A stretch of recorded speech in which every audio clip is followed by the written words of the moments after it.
2050 vision మొత్తానికి తెలంగాణ గీతం ఒక మొత్తానికి ఒక సంబరాలను అంటింది అనుకోవచ్చు. సరే మొత్తానికి ఒక ఈరోజు అంటే ఇటుపక్క కేసీఆర్ గారు కూడా కొన్ని పొదునైనటువంటి వ్యాఖ్యల్ని ముఖ్యమంత్రి గారి మీద చేశారు. ముఖ్యమంత్రి గారు కూడా కొన్ని పొదునైనటువంటి వ్యాఖ్యలు చేశారు. మొత్తానికి ఆయన ఆహ్వానించారు కానీ ఆయన వచ్చినట్లేరు. Political equation నడిచిందంటావా?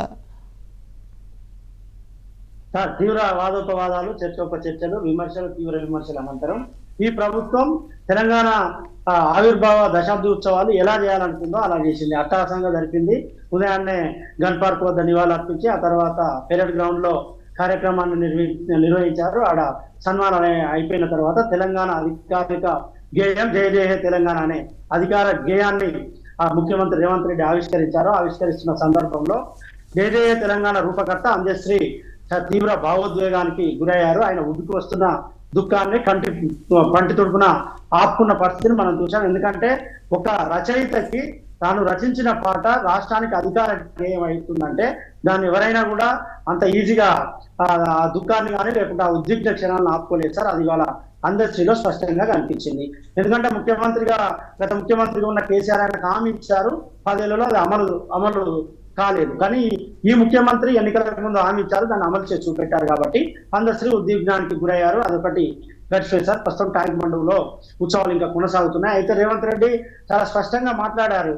ఆవిర్భావ దినోత్సవం సందర్భంగా రేవంత్ రెడ్డి మాట్లాడిన కొన్ని మాటలు అయితే ఇంతకుముందు మీరు క్లియర్ గా చెప్పారు. కాకుంటే ముఖ్యమంత్రికి స్క్రిప్ట్ అనేది అధికారులు ఇస్తారు. అధికారులు ఇచ్చిన స్క్రిప్ట్ ను దాదాపు ఆయన చదువుతారు. ఇట్లాంటి వేదికల మీద ప్రసంగాలు అలానే ఉంటాయి సార్. ముందే స్క్రిప్ట్ ఐఎన్పిఆర్ నుంచి వెళ్తుంది, ఆ స్క్రిప్ట్ నే చదువుతారు. కానీ అందులో కాళోజీ కవితను ప్రాంతీయేతరుడు ద్రోహం చేస్తే ప్రాంతం అవతలి వరకు తరిగేస్తాం, ప్రాంతం వాడు ద్రోహం చేస్తే ప్రాంతంలోనే పాతి పెడతామంటే ఇది కొంత సరైనది కాదనే భావన రాజకీయ విశ్లేషకులు అభిప్రాయపడుతున్నారు. అట్ ది సేమ్ టైం ఆయన విజన్ స్పష్టంగా చెప్తున్నారు.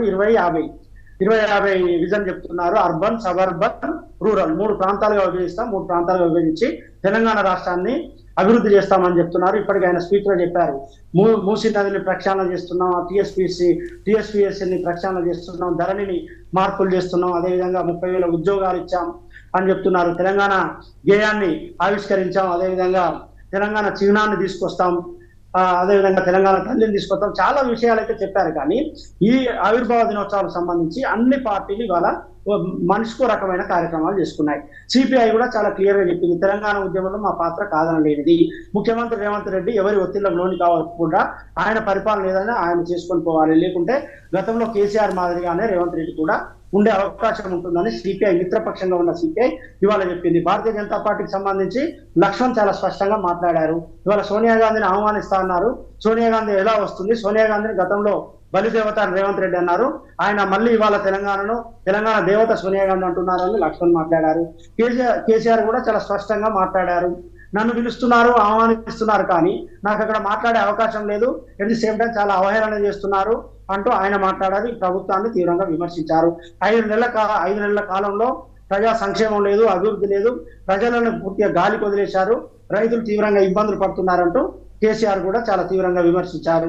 మళ్ళీ మనకు మంచి రోజులు వస్తున్నాయి, రాబోయే ప్రభుత్వం మనదే, కొన్ని గడ్డు పరిస్థితి ఉంటుంది, ప్రజలు అప్పుడప్పుడు బొల్త పడుతుంటారు మాయమాటలకు. ప్రస్తుతం ప్రజలు అలాగే బొల్త పడ్డారు, కాబట్టి మనం కష్టపడదాం, మళ్ళీ మంచి రోజులు అంటూ కేసీఆర్ గారు కూడా చెప్పారు. ఇలా ఎవరికి తోచిన విధంగా ఏ పార్టీకి సంబంధించి ఆ పార్టీ ఉత్సవాలు చేసుకుంది, అన్ని చేసుకుంది. వాటితో తెలంగాణకి హైదరాబాద్ అనేది ఇన్ని రోజులు ఉమ్మడి రాజధాని, ఇప్పటి నుంచి తెలంగాణకు మాత్రమే హైదరాబాద్ రాజధానిగా ఉండబోతుంది. ఇది కూడా చాలా క్లియర్ గా అవుతుంది. ఆస్తులు, మిగతా ఉద్యోగులు, మిగతా కార్యాలయాలు ఇవన్నీ సంబంధించి కూడా పంపకాలన్నీ వెంటనే క్లియర్ చేయాలంటూ ముఖ్యమంత్రి రేవంత్ రెడ్డి ఇప్పటికే ఆదేశాలు జారీ చేశారు. అది ఒక వ్యవహారం ముగుస్తుంది. కాబట్టి దీనికి సంబంధించి సోనియా గాంధీ కూడా ఢిల్లీ నుంచి ఆమె రాకపోయినప్పటికీ ఆమె సందేశాలు పంపించారు. 10 ఏళ్లుగా తెలంగాణ ప్రజలు నన్ను చాలా ఆరాధిస్తున్నారు, వారందరికీ రుణపడి ఉంటాం, తెలంగాణను అన్ని రకాలుగా అభివృద్ధి చేస్తామని ఆమె చెప్తూ వచ్చింది. ఈ తెలంగాణ దశాబ్ది ఉత్సవాలకు సంబంధించి రేవంత్ రెడ్డి కాంట్రవర్సీకి సంబంధించి 3 విషయాలు తీసుకుంటున్నారు సార్. ఒకటి, జయజయ తెలంగాణకు సంబంధించి కొమరం భీము లేడు, రాణి రుద్రమ లేదు, కాకతీయులు లేరు, అదేవిధంగా మిగతా ఎవరు లేరు, కాబట్టి ఆయన అందశ్రీ ఎట్లయితాడు, ఆంధ్రశ్రీ అంటూ బీఆర్ఎస్ నాయకులు విమర్శలు చేస్తున్నారు.